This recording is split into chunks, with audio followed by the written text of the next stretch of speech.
I, Kamaldeep Kaur, welcome you all to Vidya Bharati Weekly English News Bulletin. Let's begin with the Subhashit and Amrit Vachan by Mr. Rajneesh Sharma of Hoshiarpur Vidya Mandir.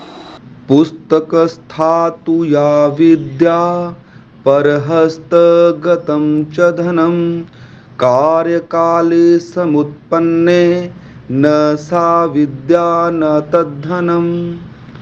पुस्तक में रखी विद्या व दूसरों के हाथों में गया हुआ धन कभी भी आवश्यकता के समय काम नहीं आते। अमृत वचन। फूलों की सुगंध मात्र वायु की दिशा में ही फैलती है, जबकि श्रेष्ठ व्यक्ति के गुणों की सुगंध सभी दिशाओं में फैलती है। भारत माता की जय। Let's take a look at the headlines of past week. Grand inauguration program of Taneja Teacher Training Center was concluded in Vidyadham, Jalandhar. In the 10th board examination, the students again proved the superiority of Sarvitkari Vidya Mandirs. A two-day workshop of Poonkali Karyakarta of Sarvitkari got concluded. Former student of Morinda scored 95.8% marks in class plus 2. Votes were casted for the Prime Minister's election of Vidya Mandir in Hoshiarpur. Degree was obtained at the age of 84 from Banaras Hindu University. Now, news in detail. The feeling of doing something in the mind towards the kin of the oppressed and downtrodden section of the society is sensation. Selfless work is service. Cooperation for the development of every part of the society and the use of power, prosperity, resources in the interest of society is dedication. This was said on the occasion of grand launch program of Taneja Teacher Training Center.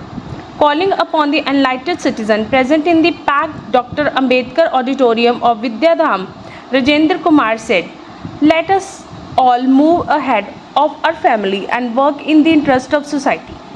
Taneja Teacher Training Center under the grand launch program of Shri Hanuman Chalisa was first recited at 10 o'clock, in which the employees and the officers of Vidyadham were present.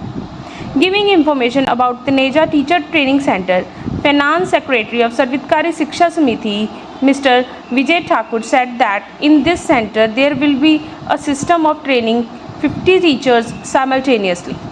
Taneja Foundation Delhi has a significant contribution in the construction of this training center. A memento was presented to Ramakrishna Taneja, which was accepted by Ashok Pal. In the end, General Secretary Ashok Babbarji thanked all the officers, guests and enlightened people present there. The student once again proved the superiority of Sarvitkari Vidya Mandirs in the class 10th examination results released by Punjab School Education Board last week.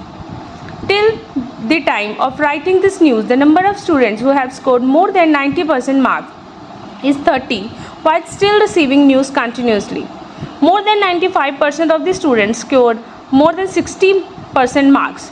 It is noteworthy that along with the cultured education in Sarvitkari Vidya Mandir, high quality education is also provided to the students by qualified and trained teachers, due to which Sarvitkari Vidya Mandirs appear like a shining star in the education sector of Punjab. On this achievement of Vidya Mandir, the General Secretary Shri Ashok Babbarji congratulated everyone. Sarvitkari Shiksha Samiti, a two-day workshop of Poonkali Karyakarta of Punjab Prant was inaugurated at Vidyadham, Jalandhar. It was started by Shri Vijay Nadda and Prant's training coordinator Shri Vikram Samyal by lighting the lamp in front of the picture of Ma Saraswati. In it, various topics including review of last month, planning for the coming month were discussed. Mr. Parveen Kumar, son of Shrimati Poonamji, a sweeper of Sarvitkari Sishu Vatika Morinda, scored first position in school by scoring 95.8% marks in 12th board examination. It is a matter of pride for all of us that Parveen Kumar is also an alumnus of this Vidya Mandir. The in charge of this Vidya Mandir, Mrs. Kuldeep Kaur, honored Parveen Kumar with the memento. Votes were casted for the election of Prime Minister of Vidya Mandir in Hoshiarpur. In this, all the students from class 6 to 12th voted. In this, all the teachers played the role of election officials, Raman Kumar and Suhani of class 10th, Harpreet and Simrat Pal Singh of class 12th nominated for Vidya Mandir Prime Minister. The election campaign went on for a week. While addressing the principal, Shri Arun Munshi said that through this election, the students of Vidya Mandir will get an opportunity to know the nature of the election in an experimental way and will also complete information about this subject. Amaldhari Singh, a resident of Ganeshpuri colony of Banaras, obtained D.Lit degree at the age of 84 from Banaras Hindu University. Let's see this motivational video. अमलधारी Singh ने काशी हिंदू विश्वविद्यालय से संस्कृत विभाग से doctor of literature की उपाधि प्राप्त की है। इस उपाधि को प्राप्त करने के बाद वे विश्वविद्यालय के सबसे बुजुर्ग छात्र बन गए हैं। एशियानेट की टीम से खास बातचीत में अमलधारी सिंह और उनके पुत्र ने क्या कुछ कहा, ये सुनिए। अमलधारी सिंह जी, अभी जब आपने उपाधि हासिल की है, क्या उम्र है आपकी और आपने उपाधि क्यों हासिल की? क्यों, क्या लगा कि अब हमको पढ़ना चाहिए? हमारी इस समय 84 वर्ष है और बिल्कुल स्वस्थ हैं। हम अभी जो है सामान्य विद्यार्थी जैसे काम कर रहे हैं और हमको कार्य करने में ही विश्राम मिलता है, थकावट नहीं आती। किस चीज में आपने उपाधि हासिल की है? किस पढ़ाई में आपने उपाधि हासिल की है? में वेद हमारे या पूरे विश्व के सबसे प्राचीन ग्रंथ हैं और यह वेद ऋषियों द्वारा प्रत्यक्ष किया गया ज्ञान है और सब कुछ प्रायोगिक है, प्रामाणिक है, प्रयोग किया विज्ञान है। उसका उपयोग जीवन में किया जाना चाहिए। और सेना में हमने साथ साथ जो है उधर ट्रेनिंग भी देते रहे और साथ शोध कार्य रिसर्च करते रहे। हमारी पोस्टिंग ये बनारस में हो गई। ये अवसर मिला हमको कि साथ साथ यहाँ ट्रेनिंग भी देते रहे और फिर शोध कार्य पूरा करते रहे। तो 4 साल में 63 लेकर 67 तक हमारा ये शोध कार्य पूरा हुआ और ट्रेनिंग का फिर मैं जोधपुर चला गया।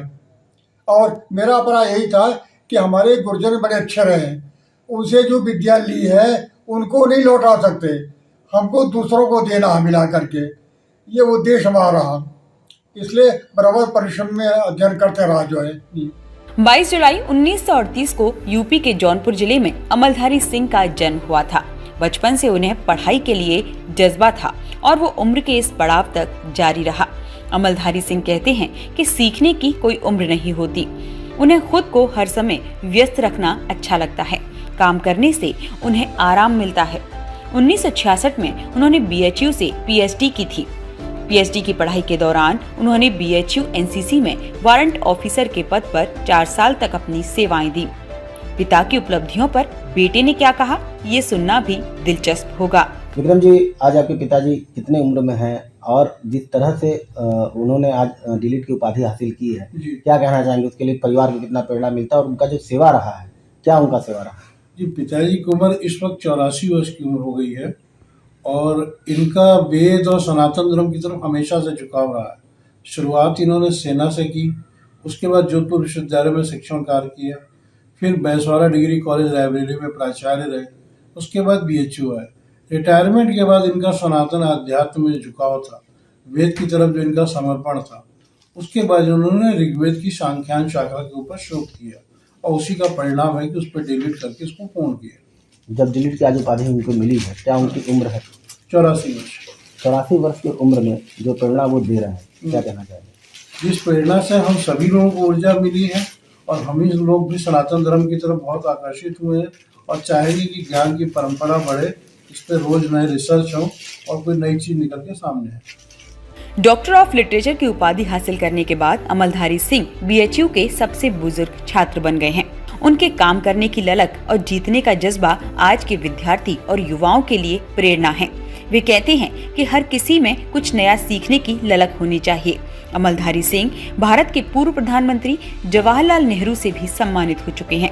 1963 में उन्हें बेस्ट ट्रेनर अवार्ड में चैंपियन ट्रॉफी से नवाजा गया था। अमलधारी सिंह 1967 में जोधपुर यूनिवर्सिटी में असिस्टेंट प्रोफेसर के पद पर तैनात थे। बनारस आने के बाद उन्होंने BHU के वैदिक दर्शन विभाग में काम किया। 84 की उम्र में डिग्री हासिल कर वे चर्चा में आ गए हैं।